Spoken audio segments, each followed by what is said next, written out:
my baby, my Valentine, yeah. Boy, now you done making my temperature dead rise. If you leave me, I go die, I swear. You are like the oxygen I need. Hi guys, my name is Noni Madigela. Welcome to the Noni M podcast. So today, I want us to dissect Njabulo and Patricia's interview or conversation regarding Mjiyako. Let's do, I don't know, maybe we'll have part 1 and part 2 of it, but let's get into that situation because that was quite mouthful. That was a lot about Mjiyako. All right. Anyway, and also we will touch on a lot of things that has to do with the Senzo Meyiwa case, because that's how we know Mjiyako, and that is where the bone or the meat of these bones is. It's the Senzo Meyiwa case.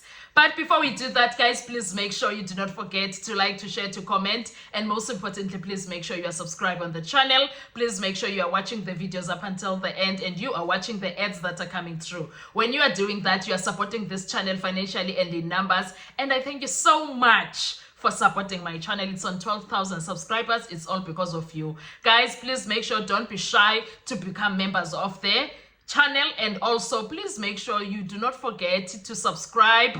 Do not forget to also send a super thanks.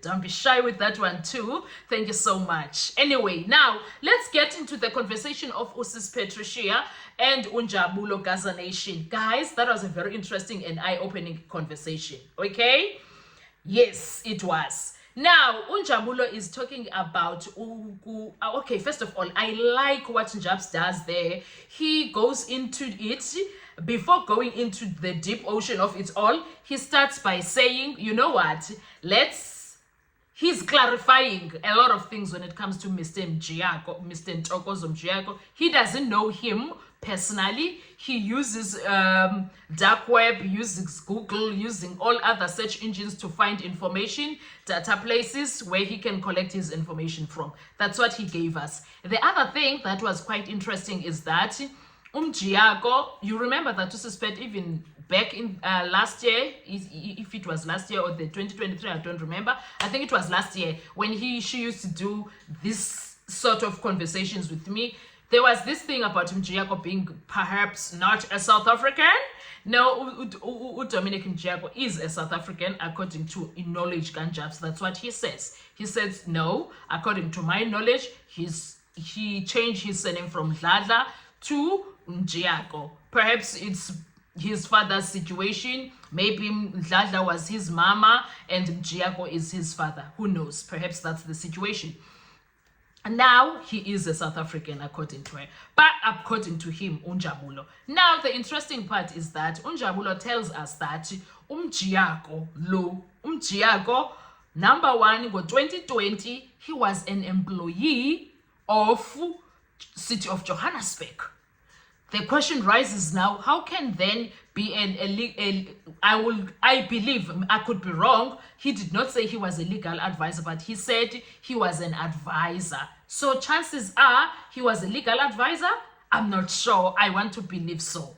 That one was not clear, but I want to believe he was a legal advisor for City of Johannesburg, that's Mjiyako. And the other thing that also was very interesting in that conversation was that Mjiyako at the day, or before that, Kininda gave evidence that on the 23rd of June, he got a call from the police station when Danzi was held, and that call was saying there is a lawyer that is there to see the accused. So he went there to see Mjiyako, and then they had whatever conversation, I suppose. And then on the 24th, before the 24th, on the 23rd, this happens afternoon. Catch that. This happens afternoon. Mjiyako, we're finding out that he was an employee of the City of Johannesburg, and also we're finding out that he went there afternoon. So if it's afternoon, it could be 12, it could be 1, it could be 2. Perhaps he went there during his lunchtime. And guess what? Danzi was also held in Pretoria, somewhere in Pretoria, ne? Yes, I forgot the police station name now, but it was in Pretoria. What now? And then the other interesting factor is that Mjiyako On that day, the 24th of June now, when he goes to supposedly serve or represent Untanzi in Boksburg, funny enough, when you are going to do a confession, you just need a courtroom, a magistrate. It doesn't matter where you are. The question would be now, why move Untanzi from Pretoria police station, whichever police station was, but based in Pretoria, to move him to Boksburg court, magistrate court, instead of using any other court in Pretoria? Why is that? Because obviously closer to that police station there could be, or there is, guys, this chain, there is a what you call a courtroom somewhere there. Yet they had to go to Boksburg, ne? And then now when they get to Boksburg, there are questions that are being asked to this lawyer guy, which is Mjiyako, who is supposedly representing Untanzi. We will do this because according to what is being said by Ukroniye there was no representation in that sense. Ukroniye, as for FFC number, Mjiyako gives the FFC number. He calls it out. Number and then he gives that number, and when Unjabulo goes to check it in his mints, he already told us about how he checks information. It comes out as someone else but not Mjiyako. So why would Mjiyako give his own FFC number incorrectly? Does that even make sense? That was another question that came out. Anyway, and then the other thing that came out is that, the other interesting is that during the time he was working for the city of Johannesburg, guess who else was working for the city of Johannesburg? Not that there is any link or whatsoever. They were working for perhaps different departments. Guess who? The general. I'm not calling people's names. I'm not trying to pick a suit. It's just that they are all involved. Somehow their names do pop up in the Senzo Meyiwa case. So Ipoise Ikulu's name does pop up. Ipoise Igamalika general there. Ukuti Naye at that time he was working. These are allegations from that podcast, Real Mastermind. Okay, yes, and that happens. And then the other thing is that now Mjiyako goes and calls out this thing, but Mjiyako does not have any proof case as per lawyers usually do. He doesn't have any proof case. And the other interesting thing, this situation happens in the afternoon, and who calls Cronje? Magistrate Cronje gets a call from Madame who? Du Plessis. Yes, Du Plessis. Yes, she got that call. Please come and assist us. There is this case that we want you to assist to take a confession, because the other magistrate here, seemingly, they are linked somehow with the case. So she goes to assist, and then without Ntanzi's knowledge, she records the entire situation, and she's like, I'm recording this. That's very interesting. And we are still left wondering what was being said by Ntanzi in that recording. And there's another interesting thing that happened that popped out. Chances there, Mjabulo is like, chances are Ntanzi did agree on the terms and conditions of the 3 million. But when time came for him to stand on it, Ntanzi was like, I am doing this. No. Now we don't know when Ntanzi decided to what? Come to mind, sense up. I don't know when did Ntanzi sense up, but Ntanzi was like, andiyenzi lento. The other interesting thing is that there is no